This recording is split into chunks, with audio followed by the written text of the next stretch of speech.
Broadcasting from Hollywood, California, it's Grant's Rants, Hollywood Talk. Guest co-host Marie Garofalo gives us an inside look at the D23 Expo. Ashley Madison rocks the Duggars world, and Lindsay Lohan allegedly destroys an Italian wedding. All that and more next. Let the ranting begin. I'm sitting here with Marie Garofalo. Hello. Longtime friend of mine and pop culture aficionado and communications associate at the Walt Disney Company. That's right. Marie, look at that title. It's great to be here. Marie, you've been working over there since we met. In fact, we met at the Walt Disney Company. We did. That is correct. About 5 years ago. Wow. Which is crazy. Yeah, that was like when I was like, all the luster had been here. It was so shiny and bright, and everything was so new. And where did we meet? Was it an intern mixer? Was that Exactly. Yeah, it was an intern mixer, and I think there was some type of cupcake decorating contest, if I remember correctly. And I just heard your voice, I think, and I said, okay, he's not from here. And I grew up in New Jersey, and so, I'm always listening for people who sound like they might be from somewhere else. And sure enough, you're from the East Coast as well. It was an instant bond. And yeah, we've been friends ever since, which is awesome. We've really done a good job at staying in touch. We haven't really ever worked together. We did, yeah. I think, LA is an interesting place because you could live only 10 miles from someone, but with traffic and just the way the city works, never see them again. So I think it's been great how we've been able to keep in touch and really put in the effort to get together. So yeah, absolutely. And I'm so glad we have. I know, me too. So I saw pictures on Facebook. I said, oh my God, I want to talk about this with her. You were at the D23 Expo in Anaheim, California. What was it, recently? 2 weeks ago. Yeah, exactly. So what was it like to be on the floor there? Had you been before? I had been before. Okay. Yeah, so I started working for the Walt Disney Company in 2010. The first expo that they had was in 2009, and it's every other summer. So I was a part of the expos in 2011, 2013, and this one in 2015. D23 is a fan club for all Disney fans, anywhere, and it's D for Disney, of course, and 23 represents 1923, the year the company was founded. So that is where the name comes from. And the expo is it's been getting bigger every time. I've heard people describe it as the Comic-Con of Disney, which I'm not sure if that's a good or a bad way to describe it, but it's basically just you get the biggest Disney fans and people dress up and get so into it, and they have all types of panels and presentations and big announcements that come out at the expo. And so it's a 3-day weekend of just, it's just heaven for the biggest Disney fans. So you were on the ground there. What were some things that you saw?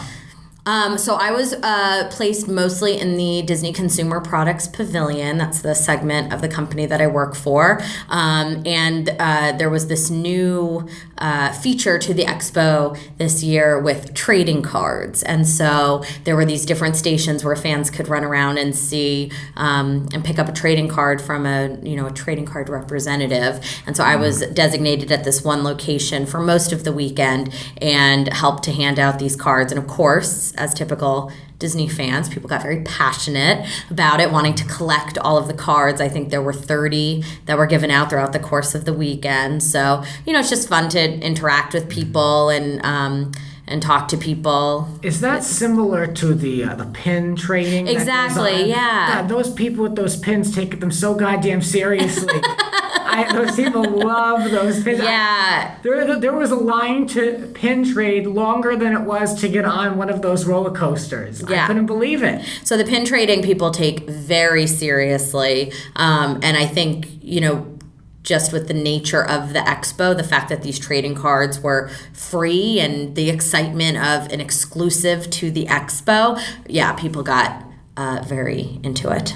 obviously a lot came out in the press of what news was broken and what announcements were made. So a few interesting things. What really kind of struck you the most? Oh, well, of course, the announcement of Star Wars Land at both Disneyland and Walt Disney World. That was huge. I mean, as soon as that news broke, I saw it all over the place in the news and all over my Facebook feed. So that will definitely be very exciting. That was the highlight for me too, because I feel like Disneyland doesn't get as much attention, and of course they got California Adventure, and then things kind of slowed down to a little bit. So I was waiting because I knew something had to be coming. So I was waiting. Something big, definitely. I mean, that was the same thing with Cars Land a few years ago. I think that opened in 2012. Yeah, I mean, anytime there's like a new area to the parks, it just brings this total resurgence, and, very exciting to try out all the new features. Well, this area is going to be really big. It's a couple acres. Yeah. And are they taking out the Toontown area, or they're expanding? I read a few different things. Yeah, I read a few different things about location. I honestly have no idea. I guess once they start building, I'll see. I don't work directly in the Parks and Resorts area, so I'm not totally sure. So I will just be surprised with everyone else once they see. Yeah. Toy Story was another thing that made news. Apparently, they announced that it's going to be a love story now. So that sounds cute. I saw that between Woody and Bo Peep, which is very interesting. I have very high hopes because that third one was really good. So good, yeah. So I know I trust them with this, so that'll be good to see. We'll see. Definitely. See how that goes. Yeah, so anything else you want to talk about with regards to that experience? I will just say I got to sit in on one of the presentations, which was very exciting, and it was called the Frozen Fandemonium, and it was with Bobby Lopez and Kristen Anderson Lopez, who are the husband-wife duo who won the Oscar last year for Let It Go, for the Best Original Song. And I think Bobby Lopez is like the youngest winner to get an EGOT, the Emmy, Grammy, Oscar, Tony Award. And so they were there. They did all of the music for Frozen, and they talked about, how all the songs came to be. They talked about songs that were rejected, that didn't make the final cut, and they played clips of them. And then you're like, oh yeah, that it's actually good that wasn't in the movie. And just their process of writing and everything. And then they had surprise guests show up, and Kristen Bell came. She's the voice of Anna. She came out and sang. Yep. And Josh Gad came out and sang. I don't like him. I could have missed that. I went to the bathroom. But yeah, he sang In Summer, his Olaf song, and John Lasseter was there, and it was great. I mean, it was just a really cool presentation to sit in on, and at the end they made it look like it was snowing with like little pieces of paper all around the venue, and I loved it. So I totally get the hype and why people love going to the expo, and seeing a presentation like that. It really shows what a special company it is, and I had a lot of fun. I mean, they have so many properties that to put something like that together, they don't have to reach too far to be able to bring it all together, right? Exactly. So, I saw there were a lot of TV people there. Some more represented than others. That's what I would have been interested in, just to see who showed up. And I mean, it was really like a who's who of TV and film.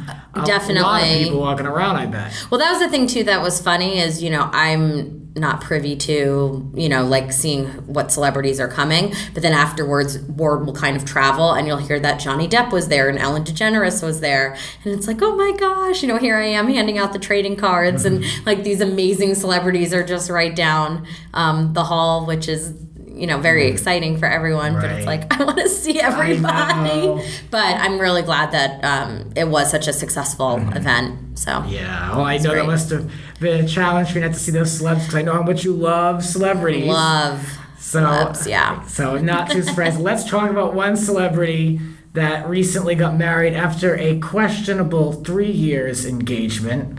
Your girl, Jennifer Aniston. Oh, yeah. Let's talk about her. Finally walked down the aisle. Finally walked down the aisle in her backyard with a Muppet cake. I think that, the most surprising thing is, they got married during the week. I think it was like a Wednesday or Thursday night. And how, like, really under the radar it was. Yeah. For years it was just so like, Jennifer Aniston, will she ever find love again? And will she ever be happy again? And I remember when she dated Vince Vaughn, and then it was like so sad when they broke up, and, that she would be alone forever. And I don't know if it was the long engagement with Justin Theroux, but it just seemed to be not, as big of a story. Yeah. It was just kind of like, here's some paparazzi photos of the backyard, and it looks like there's, a pastor, and that's it. Yeah, the narrative is over. I mean, they wrote that girl to be some cat lady who has no future with a man for so long. Someone so successful and so recognizable. It's so stupid. Yeah. The way they painted her was really unfair. But, now that, she's no longer, a spinster. It's like, a spinster. so, Meanwhile, she's like so gorgeous. Yeah, we always knew she'd be fine. But, but I mean, that's how they made it. So that's why now, when she's in this good position, it's not celebrated because they can't keep painting her into this corner. Right. Exactly. I'm glad that she's happy, and that she is married now and doing her thing. But I've always given her and Justin the side eye because I'm like, wait a minute, almost 3 years of engagement. What do you think is going on there? They blame it on busy schedules and having to find the right time. What do you think?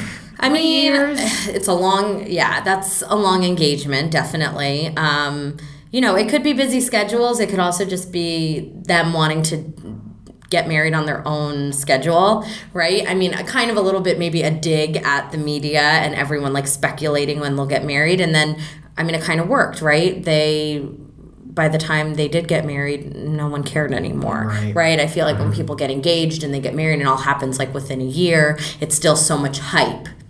And, I think they just wanted to wait for all that attention to die down. And then, Brad and Angelina got married last year. And so when Angelina had the dress, remember, with all the kids' drawings on them. So I know that got it. Yeah. So that got a ton of attention. So, I think they just like went under the radar. But honestly, with all the attention that they had gotten, it probably worked out for the best, and they got to just enjoy their day. How long do you give it until we walk into the grocery store and we see that, there's trouble in paradise and they're on the cover of Us Weekly? Oh, probably soon. Always, right? Yeah. And it's funny because some couples, it'll be like such a big story and then it'll just die down, and then some of them it'll be a big story and you don't want to believe it, but then like, Ben and Jen and Miranda and what's his name? God. You'll know before Blake Shelton, of course, yeah. I was like, wait, I'm like jeans and plaid shirt. And Miss Piggy and Kermit and other casualties. Yeah, exactly. So, I just think that, the media, even like Ellen DeGeneres and Portia de Rossi, like all these couples are in the news all the time. And then there's some that it seems like they're doing great, and then all of a sudden they're splitting, like Gavin and Gwen. Devastated about that one. Yeah, I saw your Facebook post about that. I was like, damn. So sad. Yeah. Ben and Jen, I wasn't as shocking because remember a couple years ago he was giving like the acceptance speech at the Oscars, and he was like, marriage is a lot of work, but it's the best kind of work, and he backtracked and everything, and that kind of raised a red flag. Like, I feel like if you're really happy, that wouldn't be the first thing that you would say to your spouse. So that was, kind of a red flag. He must have had foot and mouth with that one. Oh, totally, yeah. It was like so. But also, like, how typical to, like, have the affair with the nanny. Jude Law did it first. Let's be real, Ben. That's just so typical, like, not surprising at all. So, anyway. But Jennifer Garner with that beautiful face and those dimples, she'll be just fine. She'll be fine. I have no doubt. Well, I don't know if this next marriage is going to be fine. After the Ashley Madison account was revealed, Josh Duggar is back in the news.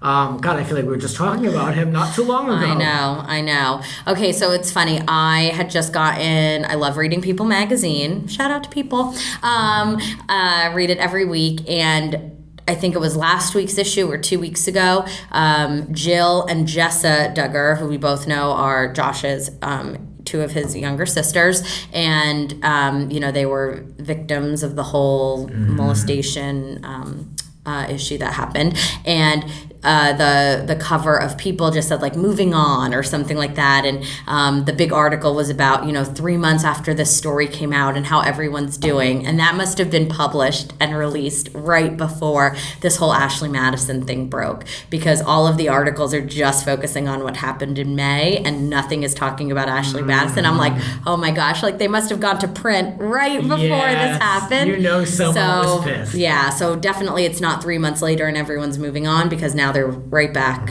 where they were. I mean, this is just insane. Yeah. So they're calling Josh the biggest hypocrite. He's calling himself the biggest hypocrite ever. I mean, there's this awful website where you go, ashleymadison.com, which I don't even want to promote, and I'm not promoting or endorsing. This is absolute crap and as low as you can get. But their little logo, or their mantra, I guess, is life short, have an affair, with 37 million people, men, subscribed and paying. Now, this guy Josh paid up to $1,000 allegedly in fees. I don't, it definitely was on there with 2 accounts, but the 1,000 is alleged. Who knows? He served as the director for Family Research Council.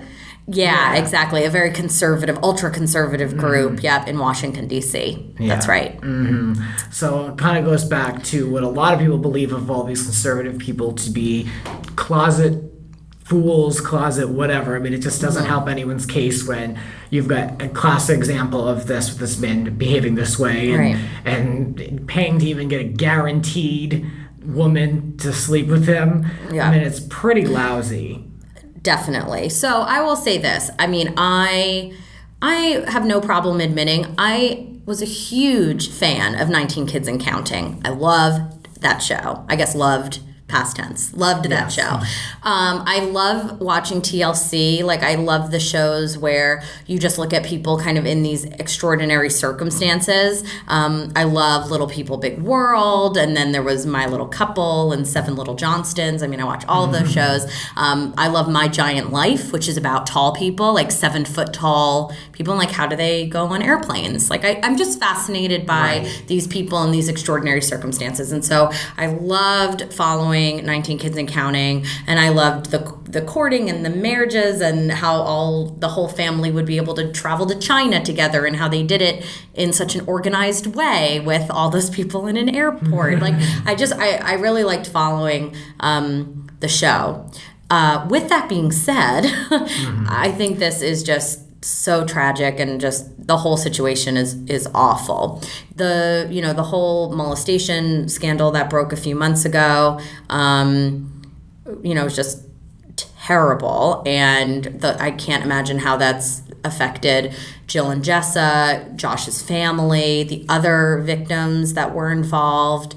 But this Ashley Madison thing is just at a totally different level, because this is just Josh, like, man, he really screwed himself over. I mean, this is just on a totally different level. I will say, with the courting and with their, ultra conservative views, courting is not like typically dating. This is, what I've learned from watching the show. It's kind of dating with the intent to marry. So you're allowed to give side hugs, but any dates you go on, you have to be chaperoned. So they're never allowed to go on dates by themselves. And now, what is a side hug? A side hug is just like a one-armed hug. Like, you're not allowed to have like body to body pressed against each other. Okay. So just side hugs. No kissing, of course, which of course means no other nonsense. Right. and then just chaperone dates, so you don't even get to have like one-on-one time with this person. When you get engaged, you can hold hands, and you save your first kiss for the altar. So not until you are husband and wife do you get to kiss. And X, Y, and Z. How do you know if you have any sexual chemistry with this person? Exactly. So I think that's the bigger thing. I of course, not one to judge, and people do have their religious beliefs, and if you want to, save yourself until you get married, that's fine. But I will say there is something, you have to be compatible on all levels with the person, and there's something to be said of why 37 million men are on Ashley Madison. I mean, I think that's, of course, there's, a bigger issue and a bigger conversation. I will say that it did come out in the news the other day that Snooki's husband had an account, total opposite spectrum from the Duggars. Yeah. But yes, Gianni Laval had an account also, and then Snooki was spotted not wearing her wedding ring. I mean, they just got married recently, but she claimed, she lost a lot of weight and she looks amazing. She's very, very thin now. But she said that her rings are too big and she's getting them resized. So we'll see. Yeah. But, it could be literally, from Snooki to the Duggars, it doesn't get much more, separate than that. And this website has really affected a lot of people in this whole breach and everything. Yeah, so very interesting. Mm-hmm. Yeah, I'm sure people do a lot worse things. There are websites that promote a lot more awful things, but that really is just so low. Yeah, that's really like below someone's feet gross. And to go on there and pay, and then there's even a feature where you could pay to have all of your data erased, like a clean sweep or whatever like that. And even that didn't protect anybody. So you gotta be so careful, and it's really disgusting, especially if you're newly married and you're bringing a child into the world within the last year and you're on there. What do you expect is going to happen? Not great, exactly. And as one more funny side note about the Duggars, because of course I just love reading everything about them that I can, but this porn star came out as saying that she was one of the women, I guess, that had sex with Josh, and that he liked it rough. And I don't know if this is too much for this podcast. You can cut this out. But this is good. This is the good stuff. Yeah, that he liked it rough, and it was like she almost felt like endangered. Oh God. Like And where did he learn that with giving side hugs for 10 years of his life? I think that's right. I think it's that you're so like repressed, and then you have the opportunity to do something like that. I don't know if that's true, but just doesn't totally shock me reading something like that. No, he's a pig. Yeah. I wouldn't be the least bit surprised. Yeah, please. Well, I want to talk about my favorite. I can't believe it's taken me 4 episodes to get to her, but we're going to talk about my girl, Lindsay Lohan. Oh, let's talk about her. She may have fled the West Coast, she may have fled the United States, but she's still making mistakes. She's out there showing out, being a pain in the ass. She attended this wedding in Florence. It was like a 4-day wedding affair with these millionaires over there. And her behavior was all over the place. She apparently DJ'd one of the many parties they had. She was allegedly out of it completely. She got angry because someone took a photo at this party, and she started speaking an English accent, and got upset. Shocking, really. I mean, she seems like if you invited her to your wedding, you would expect that she would just be calm and pleasant. The nun at the event. Very under the radar celebrity guest. Yeah. So then my favorite part is that she kept playing that song, "The Boy Is Mine," over and over and over. I saw that. She's supposed to be a DJ. She's playing the same song, which is a great song. But once is enough. Totally random. Yeah. So she a mess as usual, and then the thing that gets me is there's a million excuses that come along with all this.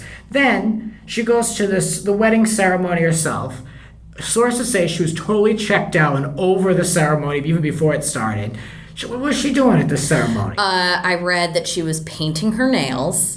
I don't even understand how that's possible. What she just threw nail polish in her clutch and just was like, I guess. I'm gonna just start doing my nails at this wedding. Anyone would have done that the day before, the morning prior. You think maybe she'd be able to go and find a nail salon or something in Florence? Maybe we should Yelp Florence nail salons and just see if there were options for her. Yeah, it's very kind of you to offer help to this girl. At least somebody is.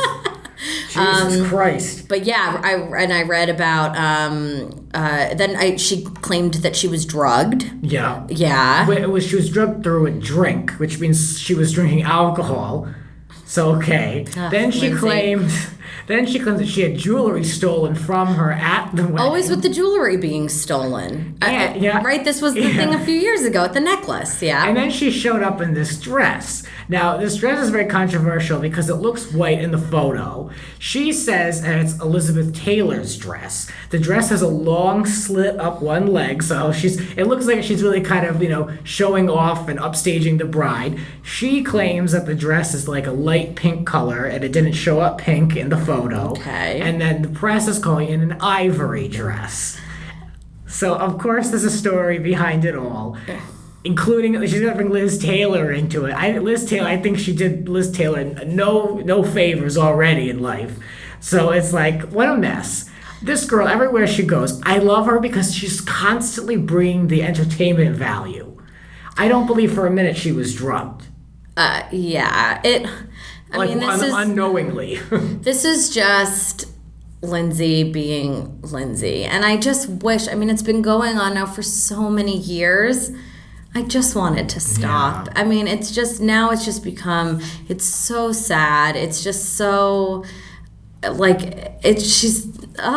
can't even talk about it. She's just such a mess. I used to think it was sad, and I watched that Lindsay documentary on Owen, which was juicy and all that, but this girl's been given opportunity after opportunity.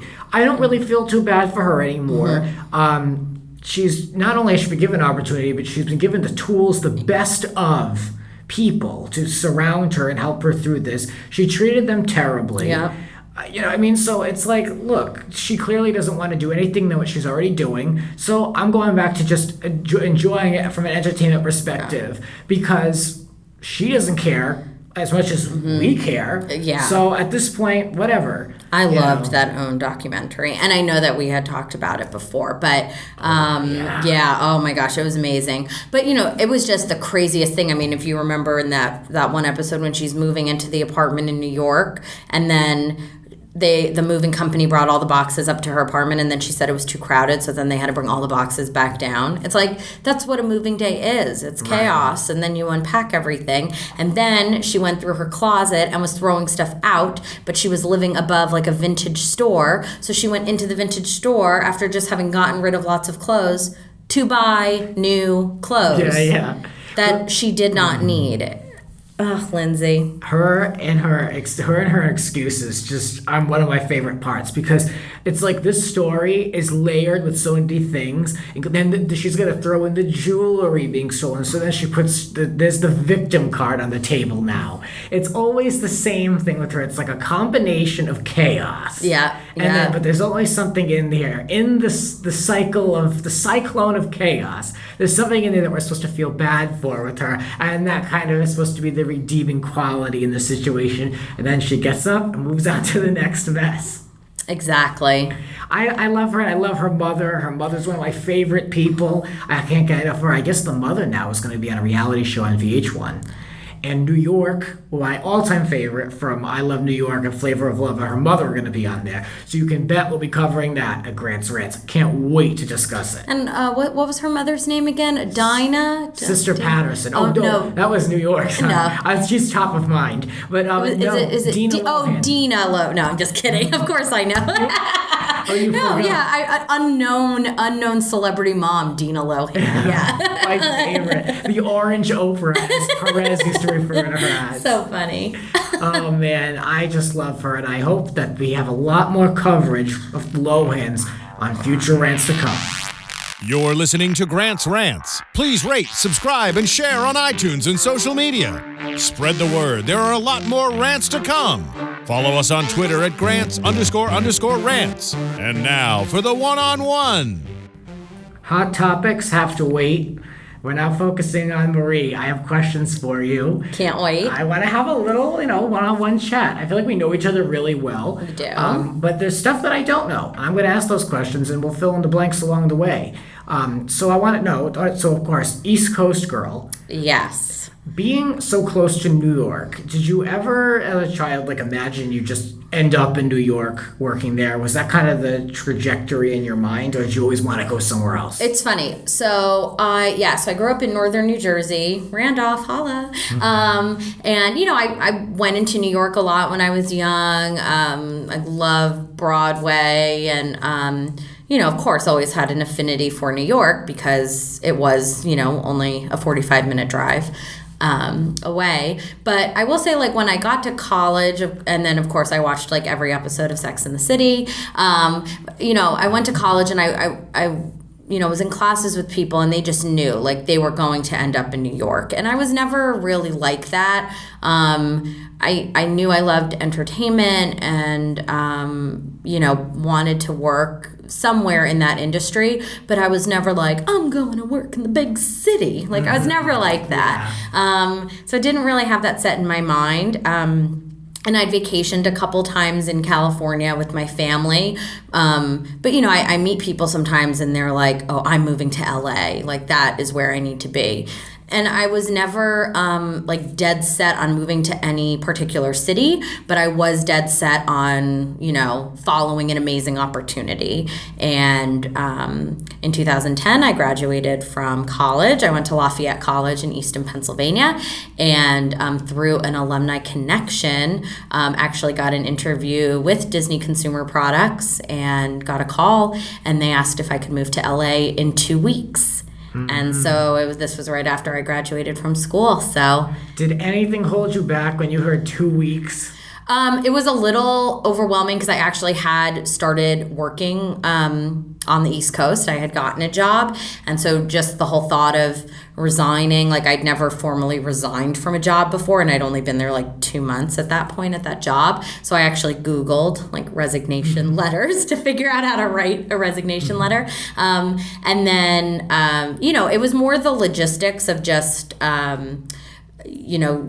moving stuff out of the apartment I had just gotten. I had to terminate the lease on that apartment. I had to ship my car. I had to get a ticket. Where was I going to live when I got to LA? There were a lot of things like that, but I will tell you that, the economy really tanked in 2008, and so this was 2010, so it was still kind of in a rough spot. Wow. And, got the call from Disney. I mean, there was no question in my mind. Like, I instantly accepted the job. I knew that I wanted to go. And it is true that, like, you figure it out. You kind of just go into that mode of, like, well, either way, I'm starting my job in 2 weeks. So somehow I'm getting out to California and making it work. Right. So, yeah. It was the best decision I ever made.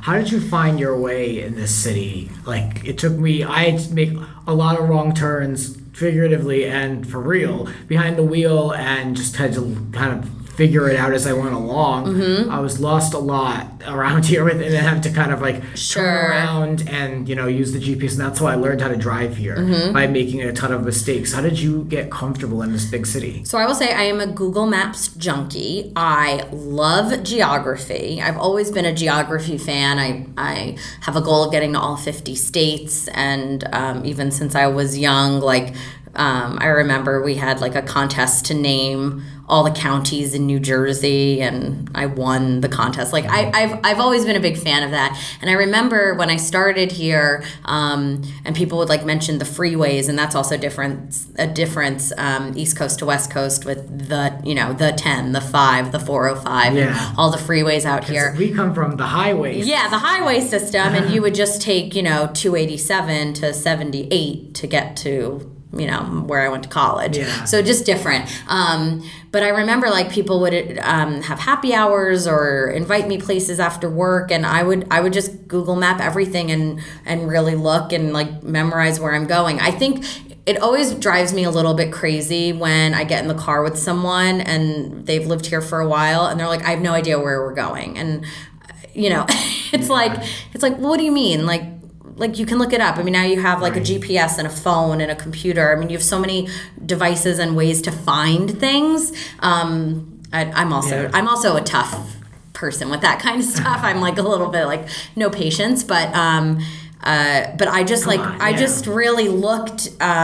Also because I think I was out here by myself. I was like, no one is going to hold my hand and like teach me how to get somewhere. So I still do it to this day. Like even meeting you here today in our undisclosed location. I just looked on Google Maps and I knew the basic area of where to go. But I just find that it helps because like LA is just run by the freeway system. I mean, just everywhere you go, you could drive 15 minutes and be on 4 different freeways. Easily. So you just like have to know the area and the location.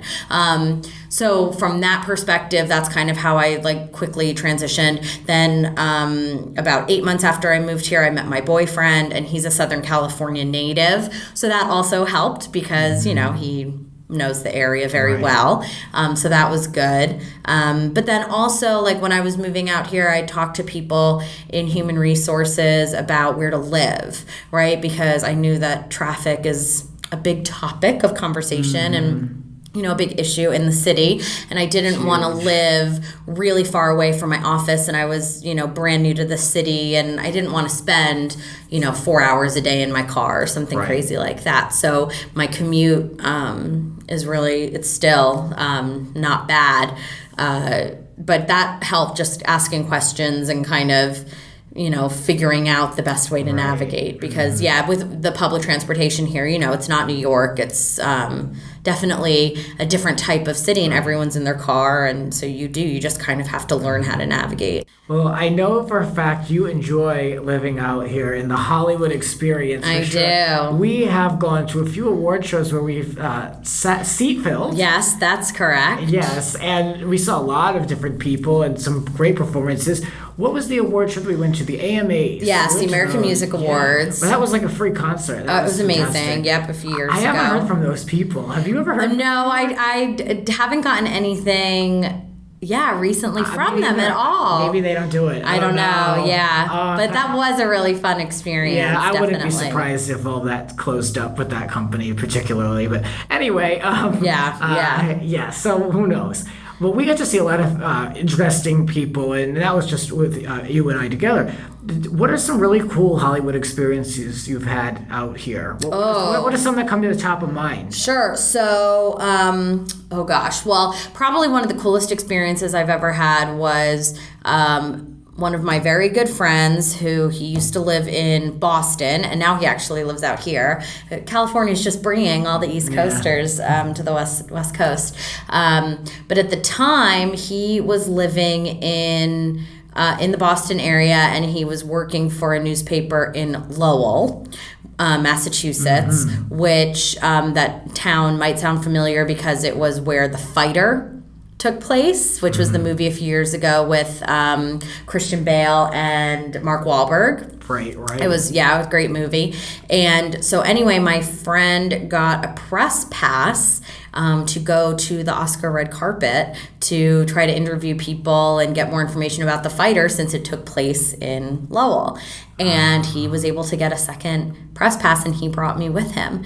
And so we got to walk the red carpet, you know, the day of the Oscars, before all the, you know, big celebrities came out. It wasn't like us and then like Jennifer Lawrence right next to us. But, you know, but we were there, and we got to meet, I have a picture with Tim Gunn, and I got to talk to him for a little bit. And that whole experience, it was just so awesome, because we also got to go, I think 2 days before, when they were doing rehearsals, and, you know, talk and meet people and interview some people, and it was just so cool. And I got to just go with him as like his assistant, if you will. That blows any of the seat filling away. It was pretty awesome to just be like on the red carpet, and we have, you know, pictures with the Oscar statue and everything, which was so cool.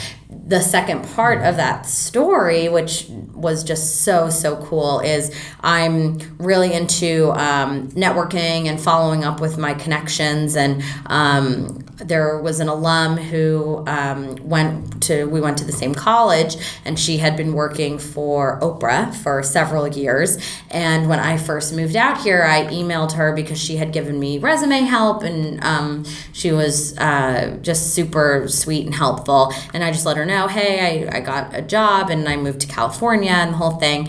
And I didn't hear back from her. And then about 6 months later, so this was around the time of the Oscars, I heard from her, and she said, oh my gosh, I just read your email. It's great to hear from you. And I see you're living in LA now, and we're coming to California with the Oprah Winfrey Show. This was like in her last season, to do her Oscar special, her post-Oscar show. Do you and a friend want tickets? So not only did I get to go with this friend and use that press pass with him to like get on the red carpet. But then the next day we got VIP tickets, sat in the 5th row, and got to see Oprah's special at, it was then the Kodak Theater, now the Dolby Theater. But we got to be there. Like, it was just so amazing. And then the funniest part of the whole thing is that I have this amazing screenshot, because at one point Oprah came into the audience and there's a camera angle of, I was sitting on the end of this aisle, and there's a shot of her walking down the aisle, and she kind of stops and she's talking on the microphone, and me is standing in my, where I was sitting, and it looks like it's just the two of us hanging out and talking together. And so I have a screenshot of that. So that, I would say, so that was probably the coolest experience I've had. And it combined so many things, right? It was like an amazing award show. I mean, Oprah, of course. Yeah. My networking skills of keeping in touch with people. I mean, really, that email took me 2 minutes to write and send to that woman, and look what an amazing opportunity it got me. So I was so thankful for that. I can't believe you got a response after 6 months. I know. She just said that she was going through emails, and she happened to find my email and saw that I was living in LA now. So that's really the key, like, just to keep in touch with people and, send your regards. And it was really just me thanking her for like resume help and letting her know that I'd gotten a job. And it was that simple. And that's what it led to. So I will say, I've had a lot of cool experiences, and, going to different comedy shows. I love comedy. I love live theater. I love concerts, all that kind of stuff. But that experience was by far the coolest thing I'd done since I've moved here. So... pretty damn cool. Shout out to my friend Lyle, who I went with. While you've been out here working in the business, you've been working for a couple years now, what has been some advice that you've been given that has really kind of helped you through the highs and lows? Ooh, that's a good question. I would say, just like when I was just telling him my Oprah story, just being good at keeping in touch with people. I see a lot of the times when people are new and they start in the company, everyone knows somebody. Everyone, got their job because they know someone who knew someone. There's someone on my team who met, and she's new, and she met another coworker at like a bowling event. There was like an alumni event that they went to, and they connected, and just through that, like, then my one coworker recommended this girl for a job, and now she's on our team. So it's really, it's hard out there if you're just sending your resume online, right? It kind of goes into this black hole a lot of the times, or people feel that way. I do meet people sometimes, and they did get their job just from applying online, and that's awesome. But more often than not, I feel like that's like 1 out of 10 people. Exactly. Applied online. Yeah. I was, in middle of nowhere, Pennsylvania, and through an alumni connection, right? Someone ended up getting my job. So I would definitely say just network, just, always be willing to meet new people, reach out to them. I go to a lot of, I'm a Tri Delta. I was in my sorority in college, and I got involved with the alumni group out here, and I go to panels and different discussions, and I can't tell you, I bring a stack of business cards to, those events, and I talk to tons of girls. And one thing I talk about during the panel is reaching out and sending a thank you note, and just, even if you're a sophomore and you still have a few years of school to go and you're not like immediately looking for a job, just to kind of get on the person's radar, I think is really important. And I can't tell you like how many people just never reach out and never respond. And I think that it's a missed opportunity, even if they want to go into a different field and they don't want to do exactly what I'm doing, but even just to, I'm happy to look at resumes and give advice to people, because a lot of people helped me do that. And that I found that very valuable. Do you find that rare, though, that people are as willing as you are to help other people here? My experience has been kind of all over the place. Yeah. Some people, it's encouraged to reach out to them, and then you never hear from them. So I will say there is totally a range. Of course, I put myself up on a pedestal that I'm very helpful. But Yeah, I mean, I would say you see everything, right? You see people who really genuinely want to help, and then people who just don't care, and that's just like the way the world is. But I notice that as an East Coast, West Coast thing. Okay, yeah. I feel like if East Coasters working out here are a little bit more prone to writing back, acknowledging it. Where I feel like the quote West Coast flake unquote is kind of a more real, and that's been my experience. I don't know what you're talking about. I've never met people out here who just don't show up for things. Oh really? You've never met an LA flake? Everyone's so reliable. Oh, God. And now the West Coast people listening to this are gonna like delete, click out. But no, I will say my one funny thing. I mean, I have to say this now because. I'm here, so I can. But my big difference from East Coast to West Coast, what I've seen is like East Coast people won't show up to something because like they're mad at you, and it's like their dig, like they're mean intentionally, right? Like there's like beef and there's like drama, and that's like the East Coast way. West Coast people just like won't show up for something because it's sunny and they want to go to the beach instead, and it's like they don't even realize that they're being rude and so flaky, true. right? That's the difference. It's an intentional versus an unintentional mean Flacation thing. So that's the difference. And sorry, hopefully I did not offend anyone, but that is true. I mean, I hope I did. Yeah. For the rant, of course. But that's the main difference that I've seen in East Coast versus West Coast. But maybe part of it is like if I meet someone out here that's like from the East Coast, I immediately feel an affinity toward them and I want to help. But I am very into the whole pay it forward thing because I really feel like, I went to a small school. There wasn't a huge, communications department, entertainment division, right? Like you meet people out here and, they have celebrities come to their classes and give lectures and stuff like that. And I didn't have that. But by working with these people who got into that business, they were so helpful to me. And so if I can, take 15 minutes and like help someone format their resume so it looks better and help them so that they can get an internship out of college, because I get it. It's hard. It's a tough business. I'm a big proponent in getting an actual job and starting a career so you can pay off your student loan, which I'm about halfway done doing, which I'm very excited about.